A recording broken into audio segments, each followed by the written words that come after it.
Prime time खबर में आपका स्वागत है।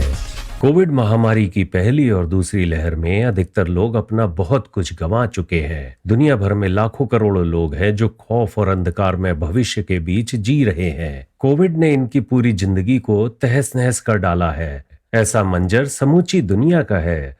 जाहिर तौर पर भारत भी अछूता नहीं है और चीन भी नहीं, जिसने बड़ी चालाकी से कोविड महामारी को पूरी दुनिया से छुपाया। तमाम पूर्व सावधानियों के बीच कोविड ने वहां के लोगों को भी नहीं बख्शा है। शिकार करने आए थे, खुद शिकार होके चले जाने वाली कहावत चीन के साथ बखूबी चरितार्थ हो चुकी है। 1.5 वर्ष का लंबा समय बीतने को है। लोगों ने भले ही कोरोना के खौफ के साथ जीना सीख लिया है, लेकिन वो मंजर भला लोग कैसे भूल सकते हैं जब रोज हजारों लोग दवा, ऑक्सीजन की बेहद कमी और चरमराती स्वास्थ्य सेवाओं के कारण दम तोड़ रहे थे। चाहे अमेरिका, यूरोप के विकसित देश रहे हो या अन्य देश, हर कहीं लाशों का अंबार लगा। शमशानों, कब्रगाहों में अपने करीबियों के अंतिम संस्कार तक के लिए जगह नहीं मिली।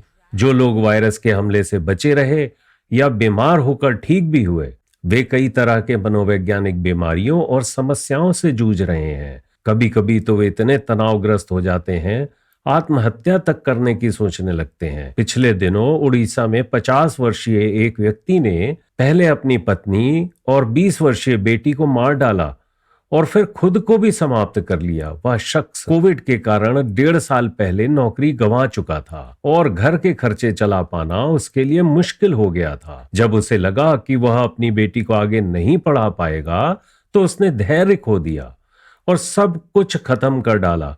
इसी तरह की कई भयानक घटनाएं सामने आ चुकी हैं। गरीब रहे हो या अमीर, जो जैसे थे कोरोना से पहले कम से कम सुकून भरी जिंदगी तो जी रहे थे, मगर कोरोना महामारी के कारण अब समूची तस्वीर बदल चुकी है। ऐसा लगता है जैसे मायूसी ने स्थायी रूप से अपना डेरा जमा रखा हो। नौकरी रोजगार गंवाने से पैसों की तंगी ने परिवार में घुली मिठास को खत्म कर दिया है। आपसी विवाद बढ़ गए हैं, संबंधों में दूरियां बढ़ गई हैं। लोग हर समय कोरोना के खौफ में जीने को अभिशप्त हैं।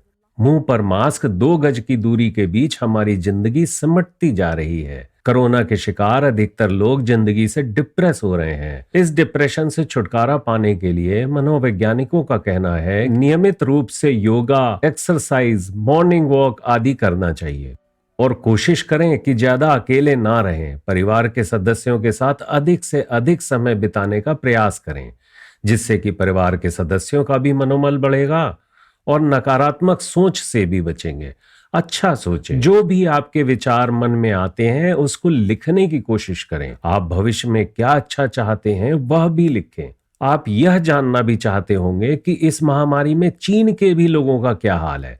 चीन सरकार ने इस महामारी से बचने के लिए सख्त लॉकडाउन लगाया और इसके लिए मार्शल लॉ तक लागू किया, जिससे कि वहां की जनता अत्यधिक परेशान हुई और डिप्रेशन का शिकार हुई। चीन की केंद्रीय सरकार ने कोविड से पैदा हुई मानसिक बीमारियों के खिलाफ व्यापक स्तर पर अभियान शुरू किया, जिससे पहले वुहान शहर में सर्वे कराया गया ताकि यह पता चल सके कि वहां किस स्तर पर लोग मानसिक बीमारियों के शिकार हुए हैं। इस सर्वे से यह चौंकाने वाला तथ्य सामने आया कि कोविड से पहले प्रभावित होने वाले चीन के इस शहर में 3/4 से ज्यादा आबादी किसी न किसी तरह की मानसिक परेशानी झेल रही थी।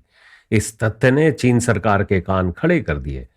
बस इसके बाद तुरंत ही सरकार ने पूरे देश में मानसिक स्वास्थ्य सुधार कार्यक्रम शुरू कर दिया। केंद्रीय स्तर पर बकायदा गाइडलाइन जारी की गई, अखबारों में विज्ञापन जारी किए गए, मुफ्त पुस्तिकाएं बांटी गईं। साथ ही अस्पतालों, निजी डॉक्टरों, स्वयंसेवी संस्थानों, विश्वविद्यालयों, तमाम सरकारी एवं गैर सरकारी संस्थाओं को केंद्रीय गाइडलाइन के अनुसार इस कार्यक्रम में शामिल किया गया। इसी का परिणाम है कि चीन अब कोविड महामारी के साथ अपने नागरिकों की मानसिक समस्याओं से भी लगभग बाहर निकल चुका है और जल्दी ही आप देखेंगे कि वह मास्क और 2 गज की दूरी की अनिवार्यता से भी मुक्त होने वाला है।